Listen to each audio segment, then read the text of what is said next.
Next topic is a view controller and redirect view controller configuration. So when you configure view controller, what you can do is you know as long as there is when there is a URL coming in, you want to display a view right away without any controller involved.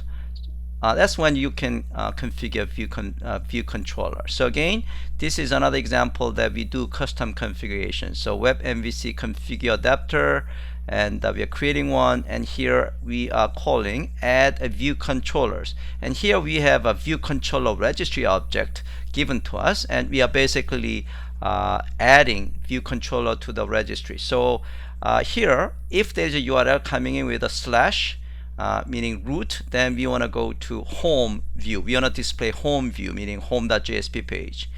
If there is a URL slash my home, then we want to display my home.js page right away. So there is no controller involved. If there is a URL that comes with a mykitchen.html, then we want to display kitchen JSP page. So I think this is one of the questions that was asked initially. I think I was from Mahesh or someone else, how we can hide the URL from the user. So user will actually see a particular URL, but that's not the URL that we want to actually deal with internally. So this is one way that you can directly map to the view. Okay. All right, so this could be actually convenient. For example, when you have a default URL of /, then you want to actually display some page. Okay, so that could be a bit convenient if you want to support the root URL with some kind of display. Redirect view controller is for redirection. So if there is this guy /, then we want to redirect to this URL. And if there is a URL coming in with my URL, then we want to immediately redirect to my redirected URL. So what happens underneath is that Spring MVC will send back the HTTP response code 302 temporary redirection or something like that with this URL in the location. So browser will send the request to the redirected URL. Does that make sense? Okay, so again, this configuration is a view controller registry, and then you are basically calling add redirect view controller. And in this case, you are calling add a view controller, and this one is add redirect view controller. Okay. Okay, so exercise 4. So that is, let's take a look at the exercise 4. So in this case, let's actually run the application and see it's behaving as expected. View controller. So let's stop it first. View controller. So here, run as Java application.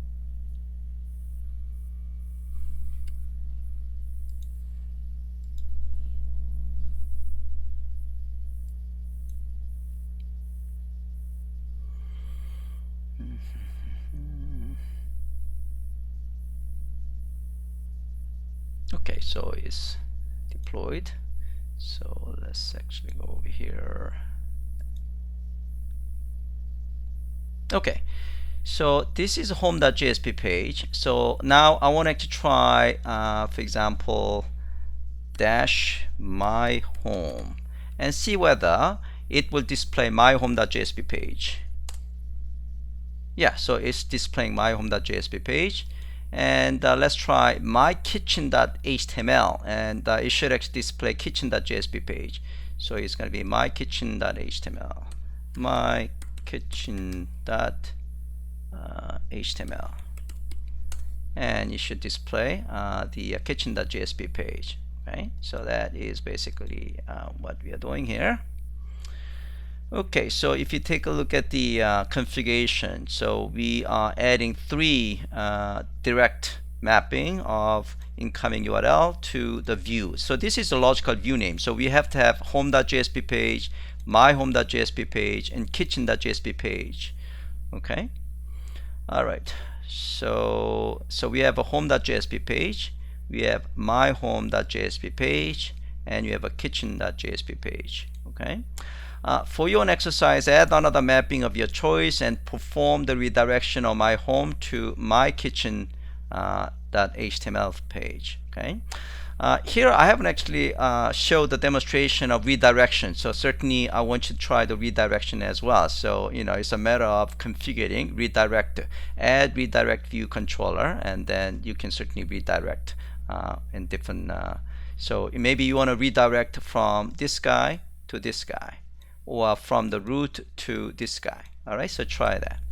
Okay, so I'm going to give you guys 10 maybe minutes to try exercise 3 and 4.